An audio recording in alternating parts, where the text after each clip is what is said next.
How's it going, guys? Welcome to another video. A few videos ago, I posted a video talking about the Ricoh GR3X or the GR3 and 3 reasons why I think you should buy this camera.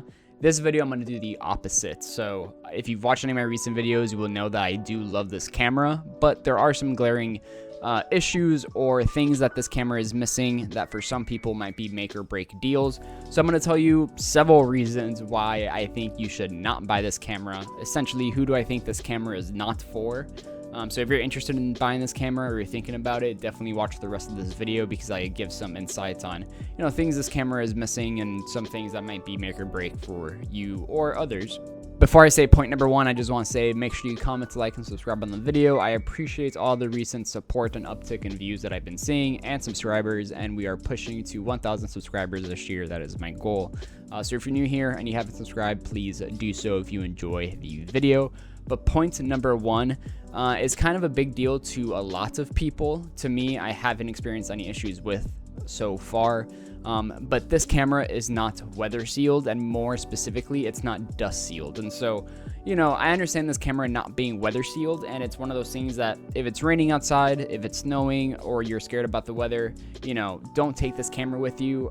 You can shoot with an umbrella if you really wanted to or something like that, but it doesn't come weather sealed. And so on a rainy day, pretty much I'm shooting with the Canon R6. I would take the Canon R6 with me with, weather sealed lens and just shoot with that instead. I would not take this if it was raining. But the bigger issue that I see a lot of people complaining about online and on Ricoh's comment section is this getting a lot of dust on the sensor. So it is not dust sealed, and the main reason why is because the way the lens mechanism works, as it comes out and comes into the body, it's essentially sucking in and out air into the body, and so you're pretty much sucking in the dust in the environment, and so there is potential that dust from the environment can get onto the sensor. And since it is a fixed lens camera, you can't just take off the lens and blow off some dust. I actually don't know what the process for taking dust. Well, I can't speak. I don't know what the process for taking dust off the sensor would be, whether you have to ship it to Ricoh or something like that. I have no idea. But it's a pain, and so I haven't experienced it. I did buy this camera used, and it came, perfect condition, no dust on the sensor. I've been throwing this into my jeans pocket, pants pockets, coat pockets. It's been on my shelf, and no dust has gotten into it yet. However, apparently online, a lot of people have had this issue. I'm hoping I don't have this issue at any point. Usually I'm not a big deal. It's not a big deal to me, especially for like street photography and snapshot photography, having dust on one dust speck on the sensor. I don't mind photoshopping out, or clone tooling out. But it's still annoying to kind of have happen to you. So if you're someone who's concerned about, number one, weather sealing, and you need a weather sealed camera, don't go with this camera. And if you're concerned about the dust issue, do not go with this camera. Point number two is do not buy this camera if you need a video camera. Yes, there is a video button on the side, and yes, you can shoot 1080, 24 frames a second video, I think 30 frames a second and 60 frames a second. But so that's good to have if you're, just taking quick videos of your family or friends or whatever it is, something you see. But don't expect really high quality, video quality from this. You don't have a lot of video options. The image quality is very basic. And, I have not used this camera for video, but the reason I'm bringing it up is, again, I see a lot of comments and a lot of critiques, people asking for a 4K sensor and making this a hybrid camera and blah, blah, blah. And I think the issue is today as camera people, we are very spoiled with having the best video capabilities and the best photo capabilities ever in one body. And so I think everyone's used to hybrid, that type of hybrid shooting in a camera. And I don't think this camera is targeted towards video people. And I think that's totally okay. And I don't think every camera needs to be targeted towards video people or hybrid shooters. I think an example of this is Fujifilm with the X-T4. They started adding a ton of hybrid features like the flip out LCD screen, and people were pissed, and people stayed with the X-T3, and then finally with the X-T5 they've corrected that. And I think it's important that Ricoh understands who this camera is really for, and it's for snapshot photographers. It is not for hybrid professional shooters or video shooters. If you want a video camera, go with a different camera. If you want it to be compact, X100V, XE4, a lot of the Fujifilms have better video capabilities than this camera, and I don't think that's an issue. I think this camera sits in a very specific segment that doesn't necessarily include 4K 60 frames a second video. Point number 3 is if you need a modern autofocus system that works really well, do not go with this camera. And what I mean by that is, again, I think we're very spoiled by our Sonys and our Canons and our Nikons with these fantastic autofocus systems that you can literally point the camera to Narnia and you're going to get a, in focus shot. I think this camera is not meant to do that. When I'm doing my street photography, I usually, even with the Canon R6, I literally just have 1-point autofocus, single shot. I use back button focus, I frame it, I recompose, I shoot it. That's kind of always been my process, even with the Canon R6, when I have like great, obviously great autofocus on that. If I was doing snapshots or street photography, usually I wouldn't use all the best like autofocus like features. And then another thing I use with this is the snap focus feature, which is essentially like a manual zone focus on like a traditional like manual focus lens.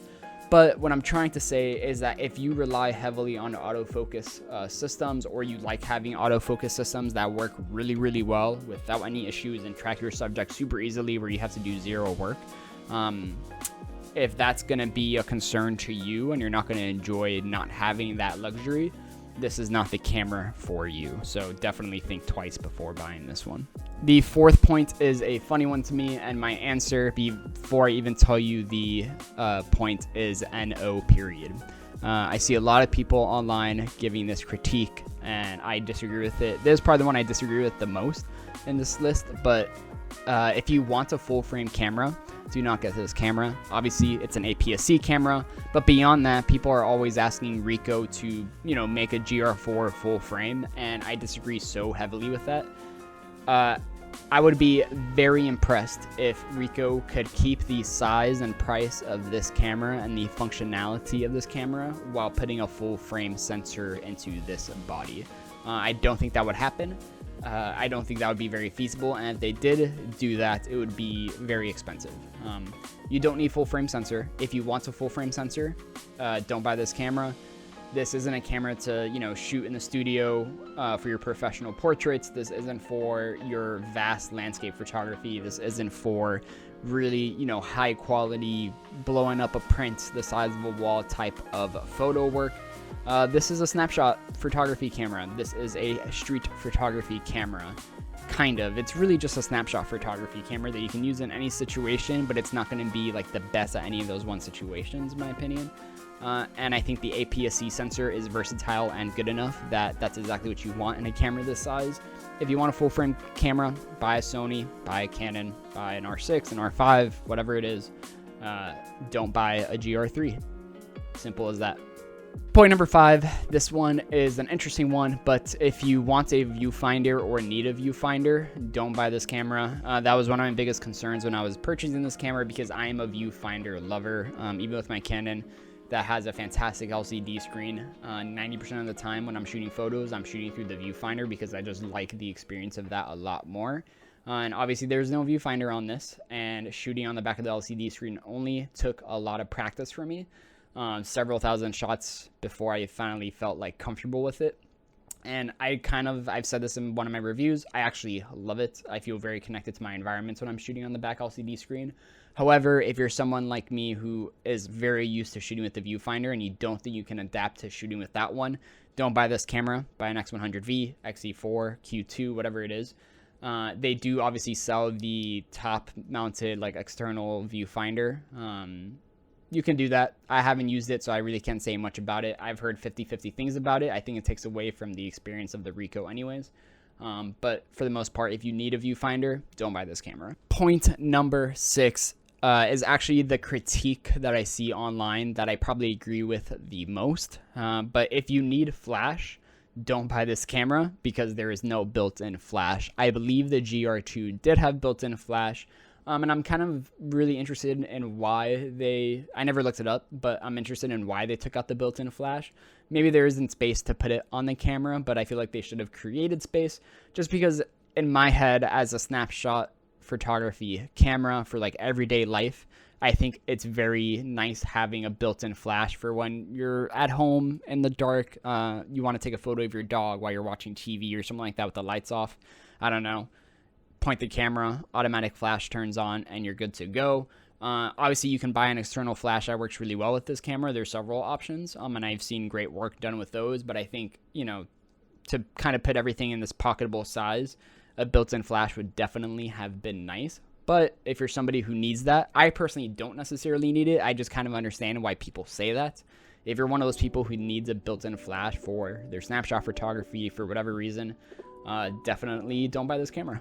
And my last point is kind of summarizing everything that I just said. And it's pretty much, if you don't need this camera, then don't buy this camera. And what I mean by that is this is a very niche, I don't know how you say it, camera. It fills a very specific role in my setup, and in a lot of other people's setup. I essentially needed a everyday snapshot / street photography camera that I could take with me around New York, that was smaller than the X100V, because the X100V was my original choice. But then once I realized that this is like even smaller than that, I kind of realized that this was my best option, because I can literally stick this into my pants pocket and my coat pocket, not have to have a camera strap, which I hate, and be good to go. And so this filled that need very well, and I've been loving it. However, if you don't necessarily need that, and let's say it doesn't check all the boxes that you need in a everyday camera, then don't buy this camera, because what's going to end up happening is that you're going to buy this camera, it's going to sit on the shelf, and it's not going to be used. Again, it is a very specific camera. If you need a camera that you can take with you literally everywhere with no excuse that you don't have space or hands to take it, if you need a camera like that, then buy this camera. But if you don't need that, and you can maybe get away with getting a larger camera that maybe fits your needs a little bit better, just go with a larger camera that fits your needs a little bit better. I know this is like a very trendy and attractive camera, but it's not for everybody. And if it's not for you, don't buy it, because you're going to regret it. You can always sell it, of course, but definitely think twice before buying this camera. But with that being said, I'm going to end the video here. I hope I was clear and concise, and I hope you learned a thing or two about the Ricoh in this video. If you have any other questions about the camera, let me know. I know a lot of my videos recently, pretty much every video has been about this camera, but it's just new to me, so it's fun to make videos about it. The more I get to learn about it, I'll make more videos. However, if you have any questions, leave them down below, and maybe I'll make a video about it in the future. And don't forget to comment, like, and subscribe. Follow me on Instagram at @TheJohnFernandez, and I will see you guys in the next video. Have a good day, guys. Peace.